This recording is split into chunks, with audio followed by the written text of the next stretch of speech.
Vamos abrir nossas Bíblias no Evangelho segundo Mateus, no capítulo 13.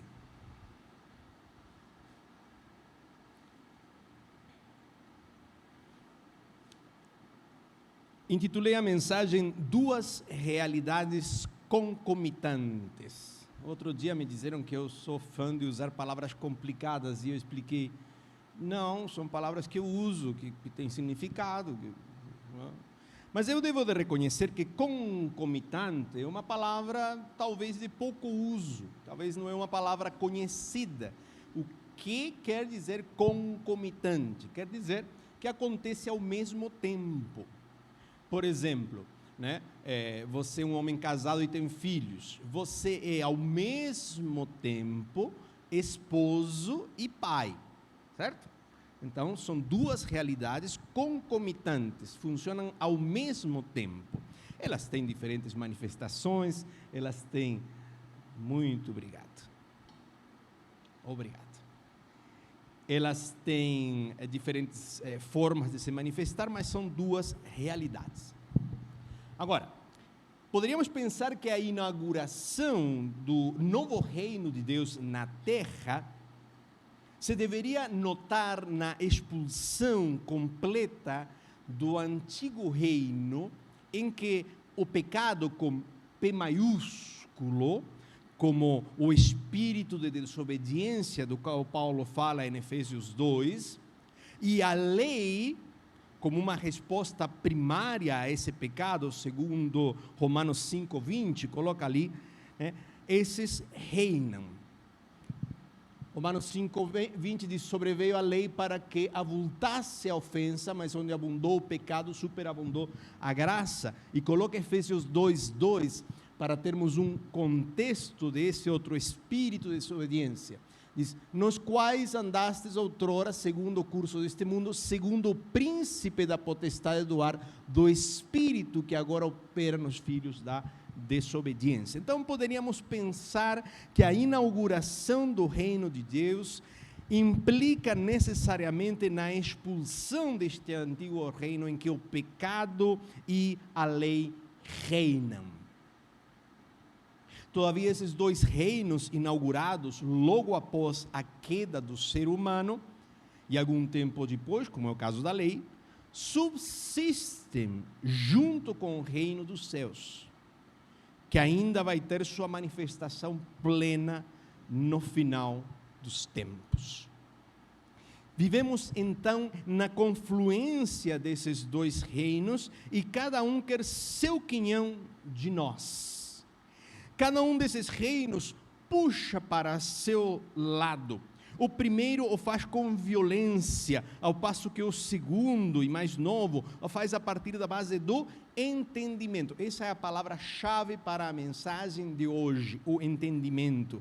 Isto é, do uso da razão e não apenas das emoções. Isto numa definição muito comum, muito corriqueira, muito superficial, como aquilo que entendemos que onde entra a razão sai a emoção. Tá? Então, é nesse sentido que eu estou usando essa palavra. Então, existe o velho éon, o velho reino, ou era, que é composto pelo binômio pecado-lei. Esses dois trabalham juntos. E para esse reino, para essa era, para esse éon, nós somos arrastados pelas nossas emoções, desejos e quereres. Por isso que Paulo vai dizer, aquele que está em Cristo crucificou junto com ele a sua carne, com suas paixões e concupiscências. E existe também o novo éon, ou era, o reino, que é composto pelo binômio amor-perdão, ao qual se acessa por meio do, novamente a palavra-chave, entendimento. Isto é, do uso dos sentidos associados à razão, ao pensamento e à compreensão. Então vamos ver como que Jesus analisa esta situação. Mateus capítulo 13. A leitura é um pouco extensa.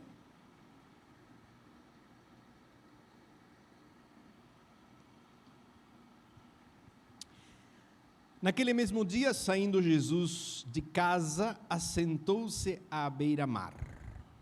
E grandes multidões se reuniram perto dele, de modo que entrou num barco e se assentou, e toda a multidão estava em pé na praia. E das muitas coisas lhes falou por parábolas, e dizia: eis que o semeador saiu a semear. E ao semear, uma parte caiu à beira do caminho, e vindo as aves a comeram. Outra parte caiu em solo rochoso, oh meu Deus, onde a terra era pouca, e logo nasceu, visto não ser profunda a terra.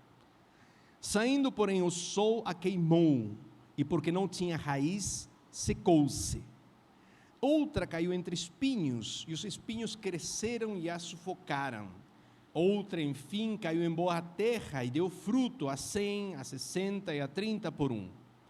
Quem tem ouvidos, ouça. Então se aproximaram os discípulos e lhe perguntaram: por que lhes falas em parábolas? Lembre que havia uma grande multidão. De repente ele se aproxima e fala em privado com ele. Ao que respondeu: porque a vós outros é dado, olha só a palavrinha, conhecer os mistérios do reino de Deus, mas àqueles não lhes é isso concedido. Pois ao que tem se lhe dará e terá em abundância, mas ao que não tem, até o que tem lhe será tirado. Por isso lhes falo por parábolas, porque vendo não veem e ouvindo não ouvem, nem entendem, de sorte que neles se cumpre a profecia de Isaías, que o irmão pastor João Paulo leu. Ouvireis com os ouvidos e de nenhum modo entendereis, vereis com os olhos e de modo nenhum percebereis, porque o coração deste povo está endurecido.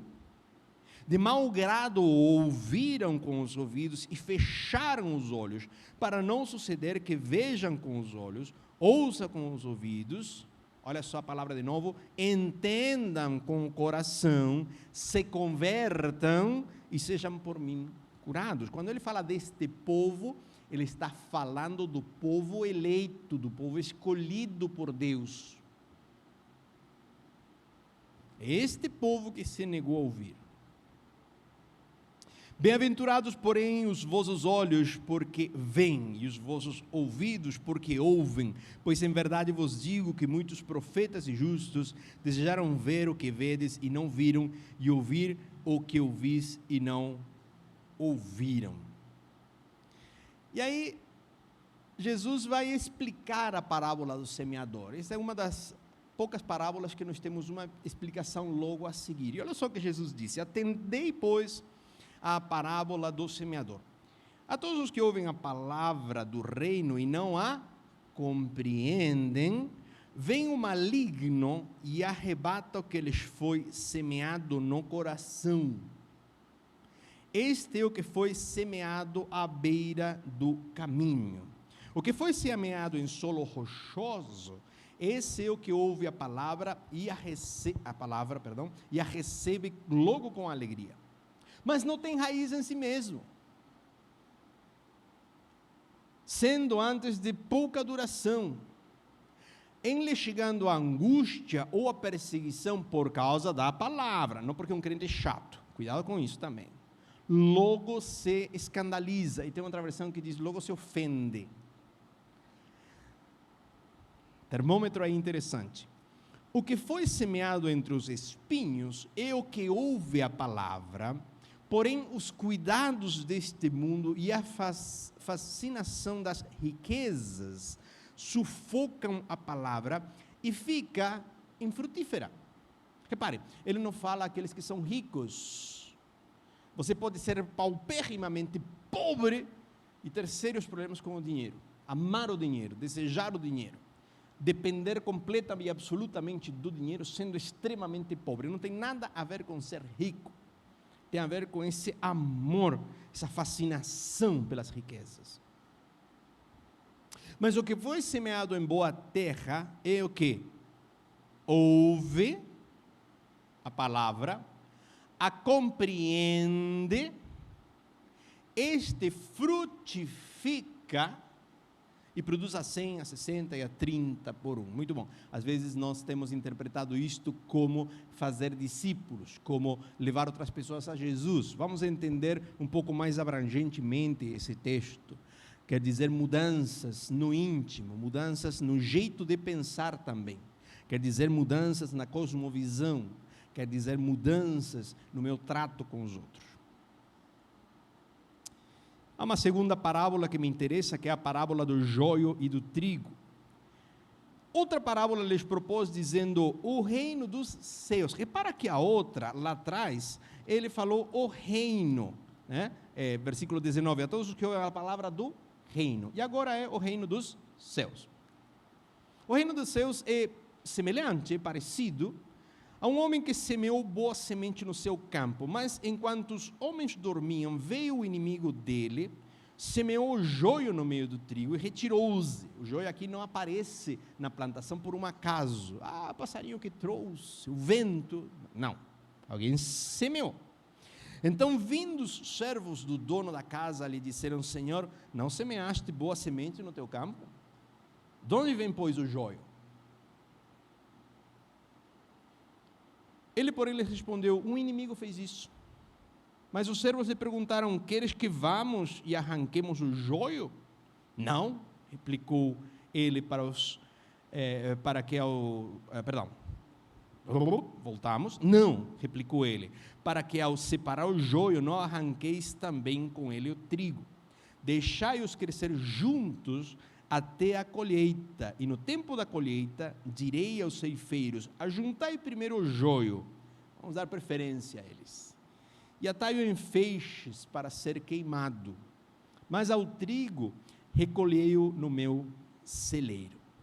Vamos pular a parábola do grão de mostarda, do fermento, tá? E vamos no versículo 34, todas estas coisas disse Jesus às multidões por parábolas, e sem parábolas nada lhes dizia, para que se cumprisse o que foi dito por intermédio do profeta. Abrirei em parábolas a minha boca, publicarei coisas ocultas desde a criação do mundo. Agora, uma parábola é nada mais, nada menos que um ensino por paralelismo, né? Em que dou uma volta maior para explicar uma realidade que é desconhecida, por isso que ele diz, é semelhante a. E ele vai fazer outra coisa, ele vai explicar a parábola do joio e do trigo. Duas parábolas e duas explicações, então nós não podemos sair muito fora da própria explicação que Jesus deu. Então, despedindo as multidões, foi Jesus para casa. Olha só, de novo Jesus e os discípulos sozinhos. E chegando-se a ele, os seus discípulos disseram, explica-nos a parábola do joio do campo. E ele respondeu, o que semeia a boa semente é o filho do homem. Acho lindo isso. O campo é o mundo. Deus amou o mundo de tal forma que entregou o seu único filho. A boa semente são os filhos do reino. Então, nesta parábola, você que crê, você é essa boa semente. Os joios são os filhos do maligno. Então, aquele que parece com um cristão é filho do maligno. O inimigo que o semeou é o diabo, a ceifa é a consumação do século, e os ceifeiros são os anjos. Pois assim como o joio é colhido e lançado ao fogo, assim será na consumação do século.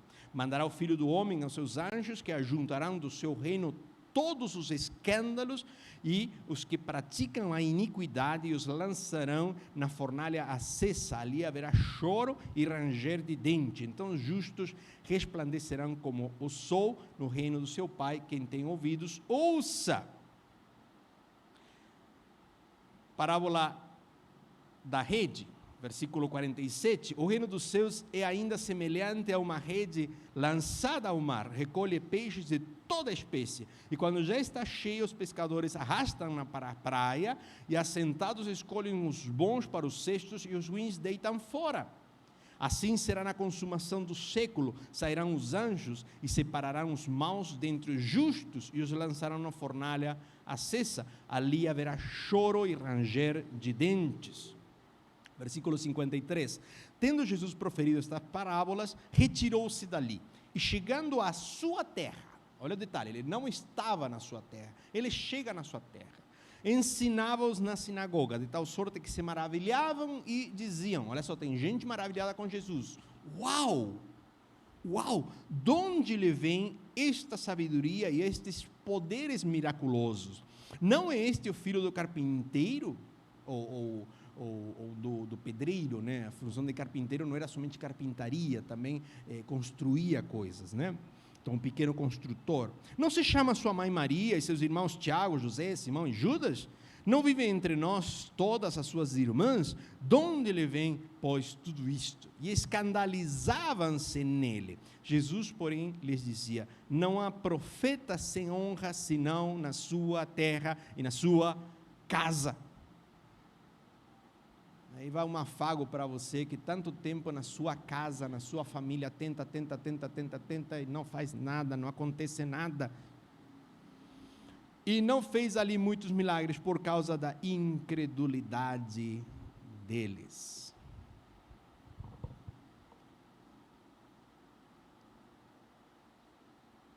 Muito bom, uma leitura um pouquinho longa, mas se você for ver, limos quase todo o capítulo 13, um dos maiores capítulos do Evangelho de Mateus, e nos levou uns 10 minutos. Então, é uma prática que pode ter, que pode ser boa para a sua vida, é ler um texto da Bíblia todos os dias. O pastor João Paulo está tomando a dianteira nisso, né? Pode ser muito bom, né, para o seu crescimento. Apenas a leitura. Imagina se acompanha isso de reflexão, vai ser muito bom. Jesus deixa muito claro que as parábolas satisfazem o propósito da eleição.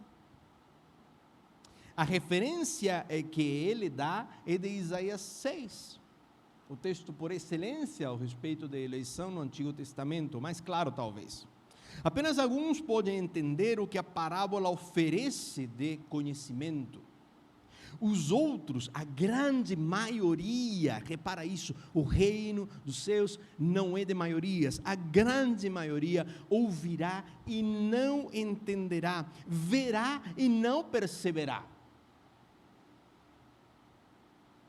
Isso é assim.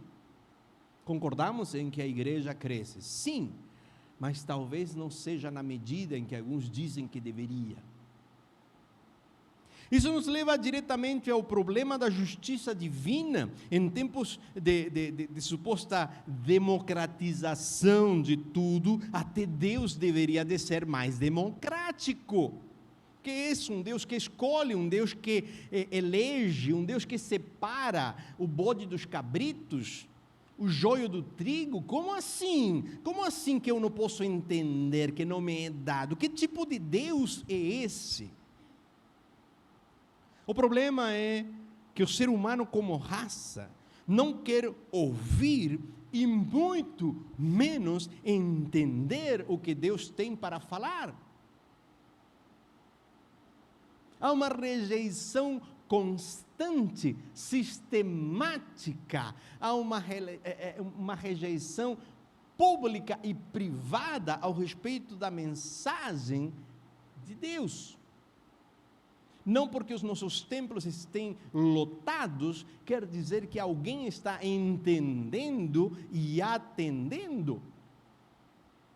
Por quê? Porque o culto público em nossa sociedade se tornou um sinal de boa gente. É boa pessoa, boa gente. Alguma fé tem que ter. Com isso chegamos, por via expressa, ao assunto da misericórdia divina.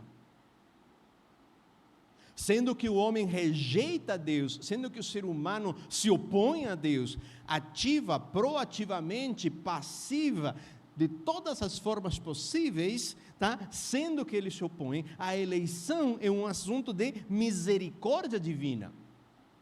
A eleição é um ato de misericórdia, isto é, de colocar o coração na miséria humana. É um ato de misericórdia, colocar o coração na miséria humana e dali o levanta. Você não pode nunca acusar Deus de ser tão distante, que não nos conhece, não sabe, não nos entende. Você nunca vai poder chegar na presença dele e dizer: mas o Senhor não sabe como que é difícil. Quando alguém diz: mas como é que é difícil ser cristão? Fala: você não entendeu do que se trata. Não entendeu. Ser cristão não é difícil, é impossível.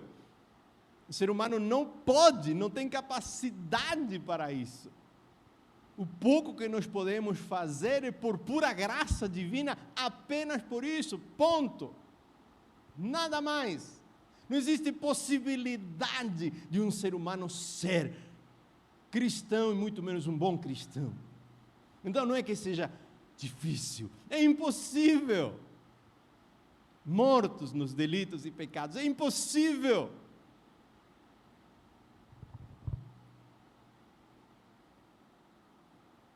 Então, que alguns consigam entender, e você vai me dizer: mas pastor, mas eu entendo pouco. Exatamente, exatamente. Estando na escuridão, em trevas, uma frestinha de luz é o suficiente. Talvez seja pouco, mas é o suficiente. Fique tranquilo que esse pouco é o suficiente. Que alguns consigam entender, se revela mais um ato de conquista da parte do Criador do que um ato de submissão voluntária por parte de alguns indivíduos. O que eu vou fazer hoje? Hoje estou de boa, vou entregar minha vida a Jesus. Não! Não acontece assim. Deus te derruba e te deixa sem argumentos. Você chega na única conclusão possível, que é: sem Jesus eu estou perdido, sem Jesus não tenho nada, sem Jesus o meu caminho é um deserto sem fim, sem Jesus não há esperança. É somente ali que há a possibilidade de haver alguma capacitação do Espírito para tornar teus olhos para Jesus, não para a igreja. Repara, não é para a igreja, não é para a religião, não é para o pastor, não é para o culto, não é para a liturgia, não é para a Bíblia sequer. Isso é muito importante. Não é nem sequer para a Bíblia, é para Jesus Cristo, autor e consumador da nossa fé. Então, a parábola, ou as parábolas, né? A parábola esconde e revela ao mesmo tempo. Ela cumpre as duas funções. Foi dito, está dito. Mas nem todo mundo entende. Mas quando o revela, o faz com coisas antigas. Diz Mateus 13:35, abrirei em parábolas a minha boca, publicarei coisas ocultas desde a criação. Então, a parábola tem essa dupla função. É o instrumento mais simples, o mais didático, e ao mesmo tempo é o mais profundo.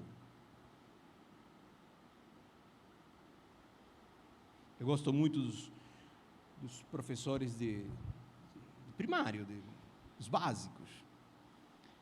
A minha tia era professora justamente dessa fase, né, dos mais pequenininhos, tá?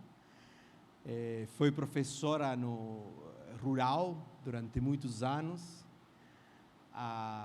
Eu tenho uma prima que também professora dos pequenos, também no meio rural, não é filha da minha tia, é prima, é sobrinha da minha tia também, tá? É outra linha. Mas eu admiro muito a dedicação de ensinar a coisa básica. O Evangelho não se trata da coisa complicada, é do básico, do A, B, C. É simples, é rápido. Deus criou o mundo, o homem se separou dele, insistiu nessa separação, Deus providenciou seu único filho e morreu na cruz para reiniciar, dar um restart nessa criação. Você pode se aderir a esse evangelho agora. É simples, é só isso. Não tem mais. E ele volta, quer terminar com... E ele volta. Tá, terminou o evangelho, é isso, as boas novas. Você estava perdido, Jesus te salva. Terminou, isso são boas novas. Você estava perdido de uma forma que não conseguia se salvar, que não conseguia achar um caminho. Jesus é o caminho. Pronto, acabou. A igreja não é o caminho, o pastor não é o caminho, nem sequer a Bíblia. Jesus é o caminho. Jesus é o caminho. A Bíblia nos mostra Jesus. Bom, como dizia Spurgeon, tudo isso é introdução. Vamos para a mensagem. Eu tenho aqui duas parábolas que eu vou forçar um pouquinho a barra e chamar das duas de escatológicas. Evidentemente que a parábola do semeador não é tão escatológica assim. Mas ela tem um viés escatológico porque o tempo termina. Escatologia tem a ver com o final dos tempos, com a conclusão da coisa. E na parábola do semeador, o tempo também termina. Então eu vou me atrever a colocar as duas hoje, somente hoje, pois, né, como se fossem parábolas escatológicas. As duas falando do finalmente, porque me interessa esse finalmente. Queria conversar um pouquinho sobre isso.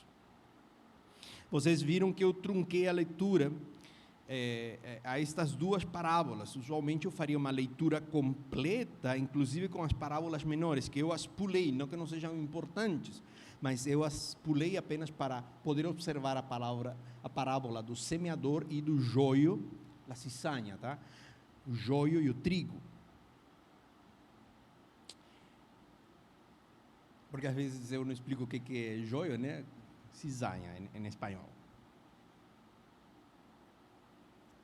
Usualmente, então, faria essa leitura, mas precisamos atentar-nos a essas duas parábolas, porque elas trabalham juntas. O foco delas é mais ou menos o mesmo, e a ilustração é mais ou menos parecida, alguém que semeia. Então, nós podemos juntá-las e abstrair isso dali, tá? Produzem um efeito quando lidas em conjunto. Jesus fala do reino em 13:19 e do reino dos céus em 13:24. A primeira referência diz respeito à manifestação desse reino nesta terra.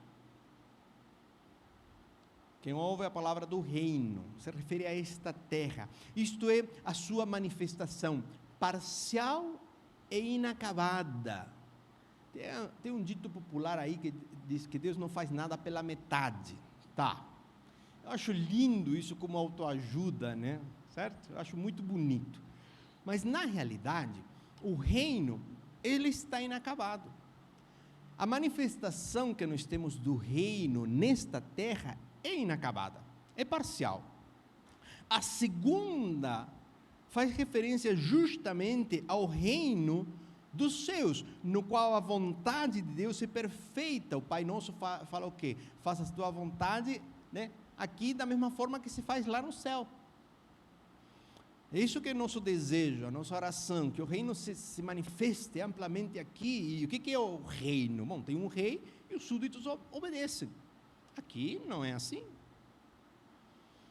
Então ele fala desse reino dos céus, onde a vontade de Deus é perfeita, acabada ou realizada. Mas precisamente ele fala dessa mudança em que o reino de Deus deixa de estar de forma parcial e passa a ter sua forma final ou definitiva. A parábola do joio e do trigo fala justamente dessa mudança, desse clique na história, em que a coisa muda e não tem mais volta. E que nem a morte, né? A Escritura diz o quê? Está escrito os homens morrerem uma só vez e depois disto juízo. Então, por isso que a parábola do semeador me parece escatológica também, me soa escatológica também, porque ali também tem morte, tem coisa que não volta, que é definitiva. Então, talvez você tenha ainda mais 15, 20, 30, 60, 70 anos pela frente. Eu já sei que eu não tenho tudo isso, já passei da metade da vida. Mas a qualquer de nós pode acontecer um acidente e acabar. Então, nesse sentido, mesmo que o reino aqui na terra continue de forma inacabada e perfeita, a oportunidade de se filiar a esse reino acaba. Termina. E tem que prestar contas.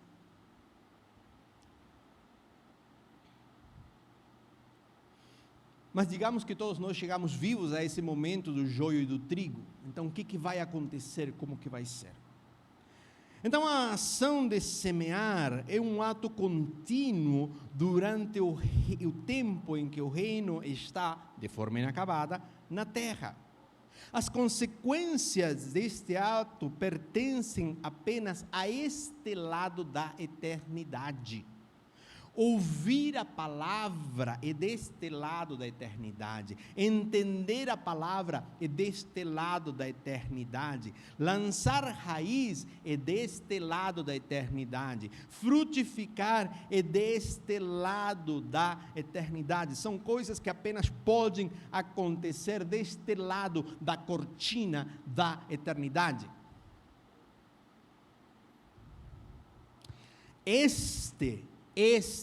Hoje, é o tempo. Não interessa se você desperdiçou o seu tempo até agora. Não tem mais como desfazer. Não tem mais como refazer. Acabou. Mas se hoje você está ouvindo a mensagem e a está entendendo, este é o tempo que você tem para entender as realidades espirituais. Não é na eternidade. É agora. Não se trata de ter a intelectualidade de um PhD em teologia, ou a sabedoria de algum perito bíblico. Se trata de entender o reino como a antessala constante à manifestação final e definitiva do reino dos céus. Ou traduzido, se trata de conseguir enxergar no teu irmão o reino de Deus. Se você olhar para a passagem tão clássica sobre a ceia do Senhor lá em 1 Coríntios 11,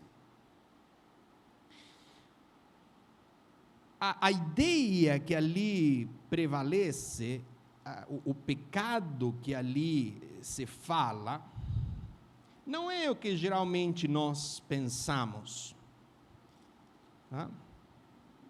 Versículo 1 Coríntios 11, 29. Deixa eu desbloquear aqui, que bloqueei sem querer. Obrigado.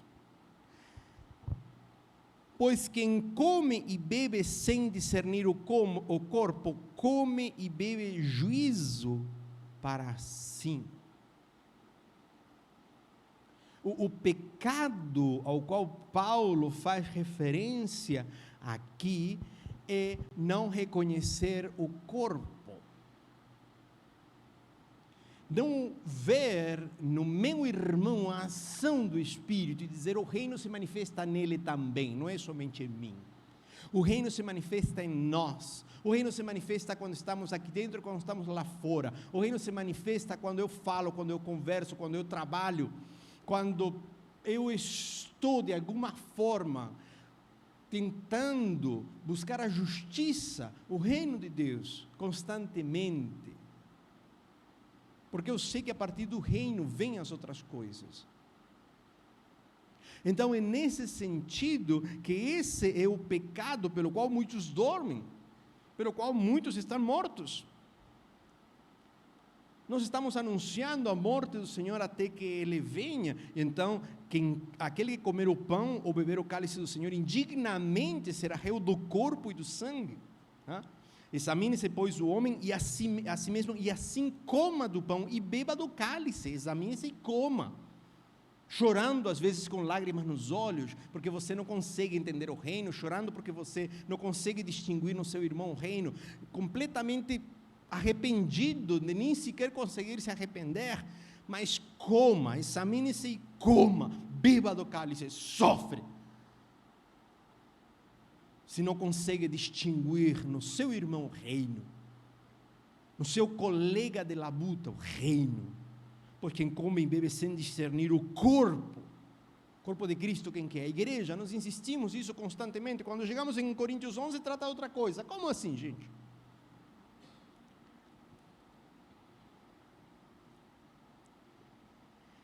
Então, é dessa compreensão que estamos falando, não é de uma compreensão técnica.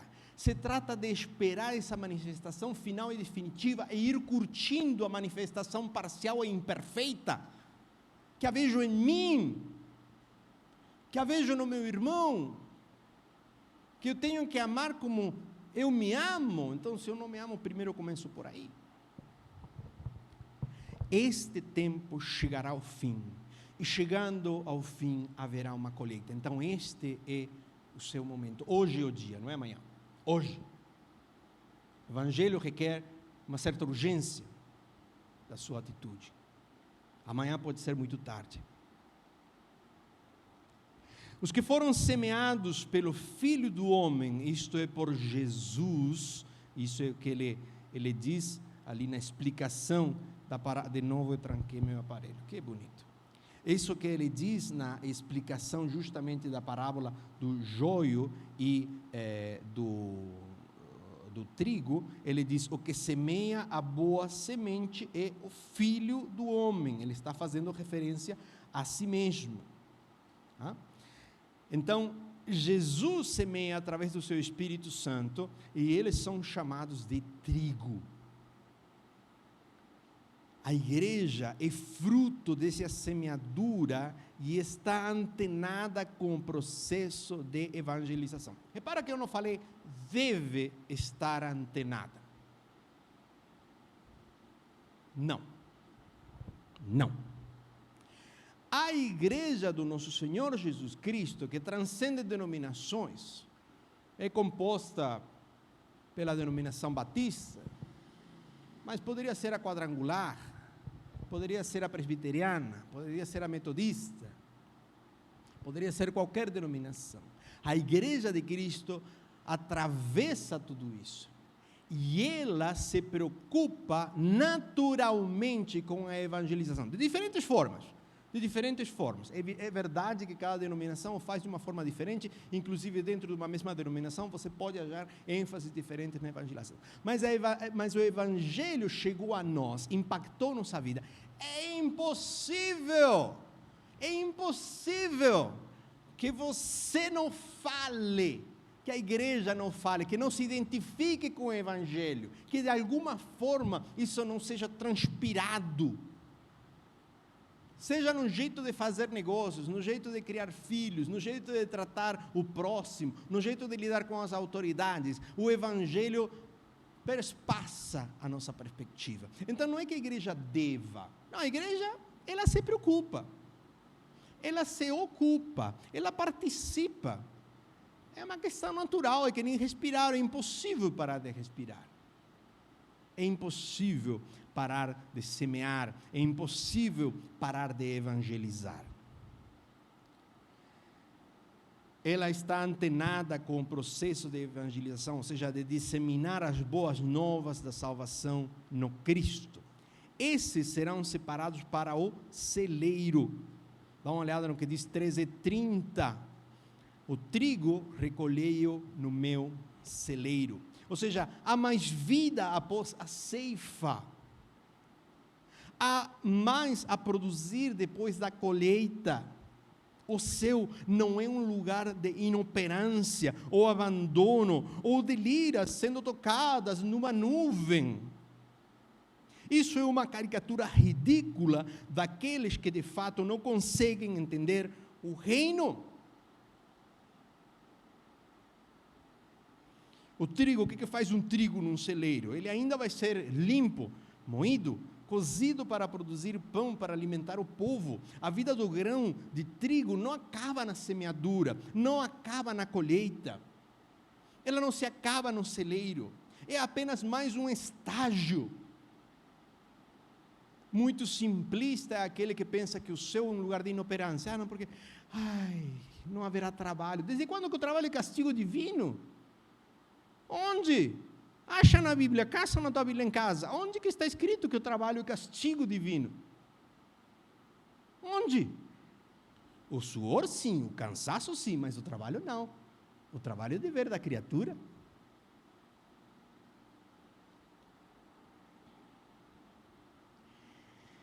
Assim também acontece com a vida do justo. Jesus retoma a ideia do profeta Daniel, né? Ele vai, versículo 43, então os justos resplandecerão como o sol. Daniel vai colocar as estrelas, né? Mas ele coloca como o sol, que é uma estrela, tá? Acalentando e fornecendo vida à sua criação. Gosto muito dessa escolha de palavras de Jesus. Não poderia ser diferente, né? Mas eu gosto muito disso. Tem uma produção ali, tem uma coisa a ser feita. Sem sol, toda a nossa vida acaba, num instante. Mas a outra semeadura, você pode participar de uma das duas. A outra semeadura que acontece em paralelo com a semeadura do Filho do Homem. Jesus nos explica que o maligno semeou escondidamente joio no meio do trigo. O joio cresce de forma bem parecida com o trigo.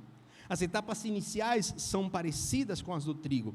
Quando aparecem os grãos, é que se nota a diferença. Qualquer um que tenha arrancado uma erva daninha no seu quintal, sabe que ao arrancá-la, você corre o risco de arrancar junto a flor. Aquela rosa que está crescendo, eu acho um pouco difícil, mas aquela margarida pequenininha, talvez que possa arrancá-la.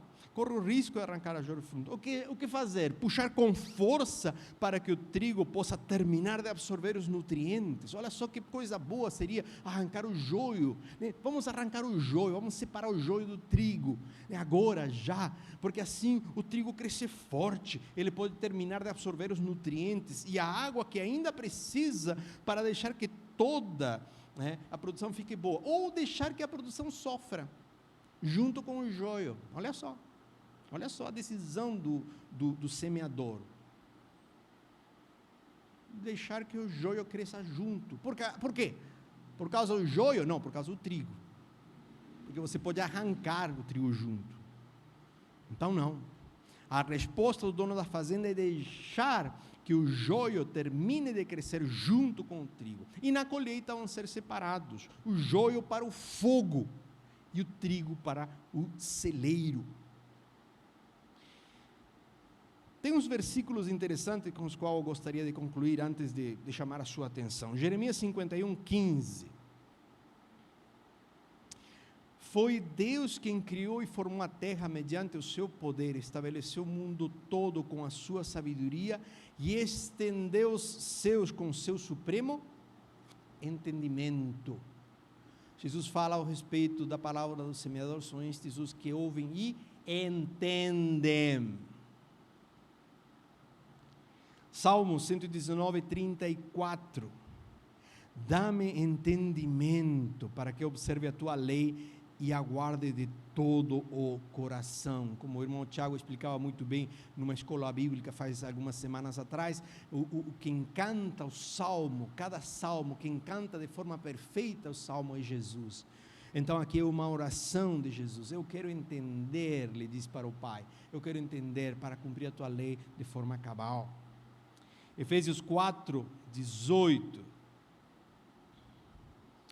Eles estão com o entendimento mergulhados nas trevas e separados da vida de Deus por causa da ignorância em que vivem, devido ao embrutecimento do seu coração.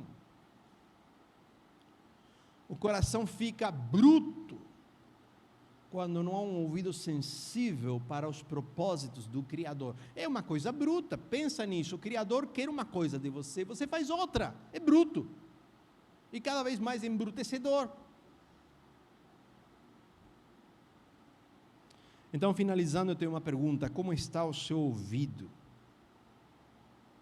Como está o seu ouvido?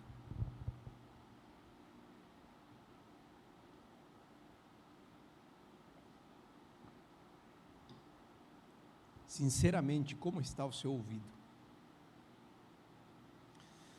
Como está o entendimento do Evangelho? Uma pergunta que você tem que pesar dentro, honestamente, porque não se trata de agradar o pastor da igreja, não se trata de que os diáconos pensem bem de você. Lamentavelmente, não tem nada a ver com o ato institucional. Não tem nada, absolutamente nada a ver. Como está o seu entendimento do Evangelho? Essa pergunta que me parece mais importante nesta noite. Porque o entendimento do Evangelho que faz a coisa ser diferente. Você não tem ideia, que nem eu, isto é muito sério e delicado, você não tem ideia de quando você será ceifado desta vida. Você não tem ideia. Não tem ideia. 24 de dezembro de 2018, nós tínhamos almoçado com minha esposa, meu filho estava no Uruguai, e tínhamos almoçado com minha esposa na igreja Prudentina. Aquela farra, aquela festa, toda, blá, blá, blá, blá, blá, blá. E minha esposa pediu para eu pendurar algumas, não sei como que chamam, são aquelas tábuas que você vai pendurar lá, algumas plantas, certo? É isso aí. E estava tudo bem, estava com minha extensão, minha furadeira, cheio de vida, 48 anos, né? E de repente vi que o tempo fechou, tormenta elétrica, era 6:30 da tarde, falei, vou juntar as coisas, depois eu termino, faltava fazer os 2 furos embaixo, colocar o outro, e levei as coisas para casa, que eu estava entrando em casa assim, de repente eu ouvi o trovão mais forte, mais estrondoso que eu tinha ouvido em toda a minha vida, um barulho tremendo, e eu senti como se fosse prensado, aqui atrás, aqui na frente, paf! E do jeito que eu estava, eu soltei as coisas e eu simplesmente tentei deitar no sofá. E minha esposa veio correndo, e sabe como é que é homem, né? O homem insiste em que ele quer dar uma de machão, quer se levantar, que isso e outro. E eu vi que eu tinha perdido o controle. Ela me olhou assim, disse, o que foi? Você está bem? Falei, não. Disse, eu chamo o vizinho, foi correndo, saiu, chamou-se em chave, os 2 vizinhos atenderam da frente, outro pularam o portão, imagina o escândalo que a Fernanda fez, correram, pularam, entraram em casa, né? E aí ela estava comigo, ela falou, chama os bombeiros, eu falei, chama, porque eu vi que a coisa não estava legal, eu não conseguia mais. Eu trabalhei 20 anos na área de saúde, sou programador, para aqueles que não sabem, né? Então, eu tentei me manter acordado e dizendo o que estava acontecendo comigo, de forma bem clara, bem objetiva, porque sabia que isso era importante para quem ia diagnosticar. Resumindo a ópera, isso foi domingo à tarde, às 6:30 da tarde. Para as 9:30 já havia um diagnóstico, aneurisma desicante de aorta, ou seja, a minha aorta tinha crescido com aneurisma e ela estava como uma cebola, sabe, que estava descascando, é disso. Então daí para que o sangue vazasse e não conseguisse mais recuperar, era isto. Fiquei deitado a noite inteira, me deram morfina até não poder, literalmente até não poder mais, e ao outro dia, às 9:30 da manhã, eu estava indo para a cirurgia, que demorou até às 4:30 da tarde. Evidentemente que houveram muitos anjos na salvação da minha vida. Alguns desses anjos falaram para mim, você teve muita sorte, tá? Porque mais de 88% das pessoas que sofrem isso não voltam, tá? Você teve muita sorte. E eu demorei para me atentar, minha esposa foi a primeira que viu, eu demorei a me atentar o milagre que tinha acontecido na minha vida, mas eu vi a morte de perto, eu a vi e eu estava em paz, e a única coisa que eu disse para minha esposa, falar para meus filhos que eu amo, está tudo em paz, é o que dá para fazer, não dá mais, tudo que foi feito e aqui termina. O final da sua vida pode chegar hoje, pode chegar amanhã. E como está o seu entendimento ao respeito do Evangelho? O entendimento do Evangelho é essencial para a sua vida, aqui e lá. Não se trata somente de ser salvo a alma para o futuro, para ir para o céu. Não é somente isso. É o aqui e agora. É viver reconhecendo o reino. É viver estando em paz com o reino. É viver estando em paz com o Criador. Olha a oração de Paulo em Colossenses 1:9. Por este motivo, também nós, desde o momento em que soubemos desse fato, igualmente não deixamos de orar por vós e de suplicar que sejais cheios do pleno conhecimento da vontade de Deus, com toda a sabedoria e entendimento espiritual. Essa é a minha oração por vocês. Eu quero que essa seja a sua oração por mim. Eu quero que essa seja a sua oração pelo seu irmão. Se ficar em pé, vamos orar.